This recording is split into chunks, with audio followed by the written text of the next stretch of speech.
Vaikučiai, paskaitysiu jums savo sukurtą pasaką Linksmoji varlytė. Šalia ežero, žalios giraitės pakrašty, po ežero tiltų, stovėjo nedidelis namelis, labai mažytis ir labai gražus.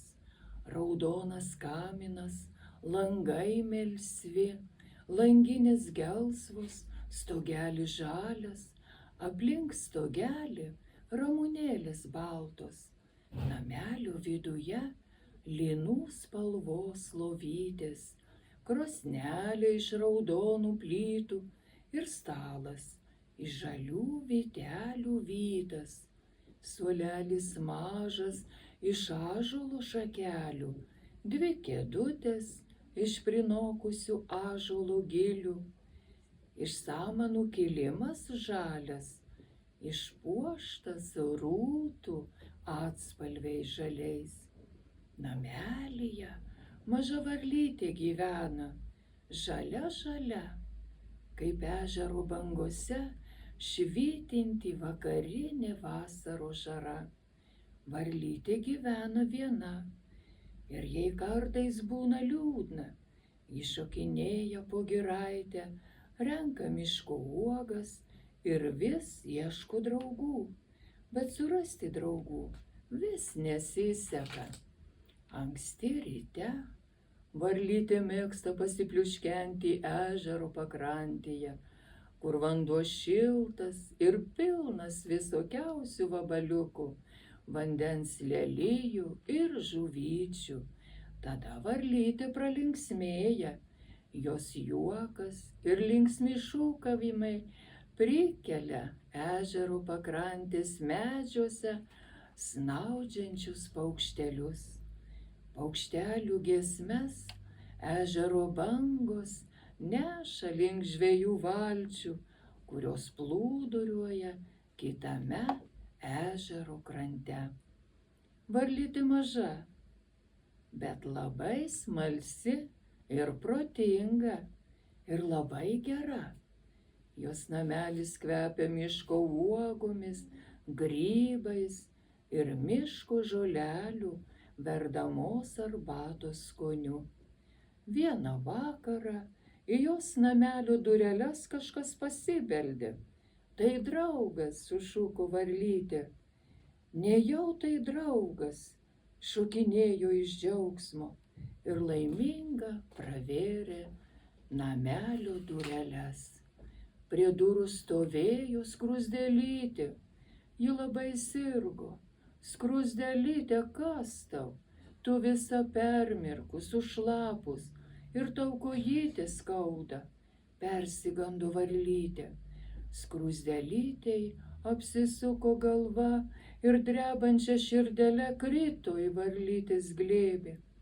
Varlytė labai išsigando. Ką daryti? Kaip pagelbėti skruzdėlytei? Juk net nežinau, ar aš jai patiksiu, ar neišgąsdinsiu. Taip noriu susidraugauti.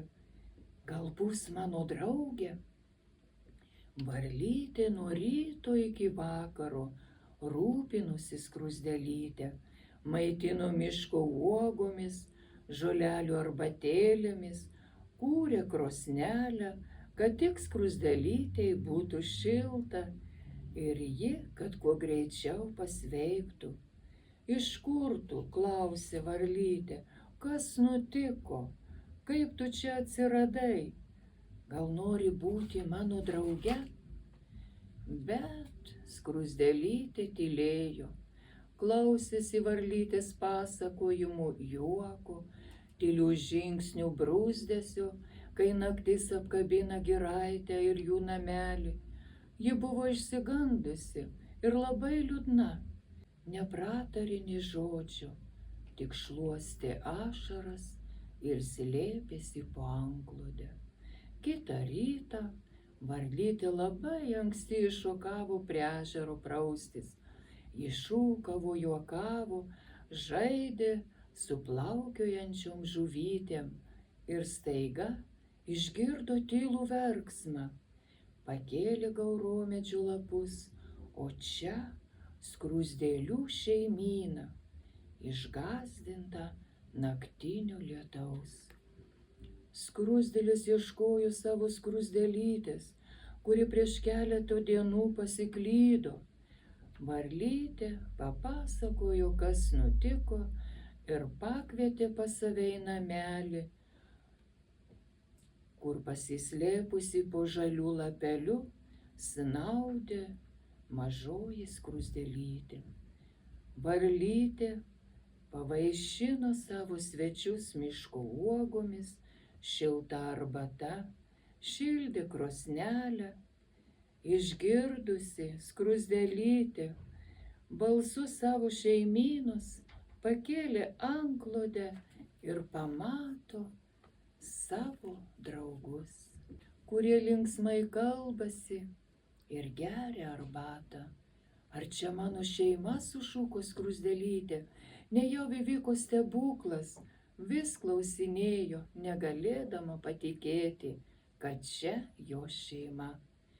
Ar tu sveika, skruzdėlytė? Klausinėjo varlytė, šokinėdama iš džiaugsmo. Dabar turėsiu draugų, labai džiaugiasi varlytė. Ačiū tau, varlytė, tu mane išgelbėjai, šluostydama ašaras, šaukė skruzdėlytė. Nebėra mūsų namų, lietus nusinešė, tarė vyriausioji skruzdėlė ir pravirko. Tai gyvenkim kartu, sušuko varlytė, kartu rinksime uogas, miško žoleles ir po truputį atstatysim jūsų namelius. Apsidžiaugė skruzdėlytės, varlytės pasiūlymų ir linksmai kalbėjosi apie rytojaus dieną. Gražu, kai didelė, pilna gerumo širdis dalina džiaugsmą kitiems ir kartu moka džiaugtis su tais, kurie yra šalia.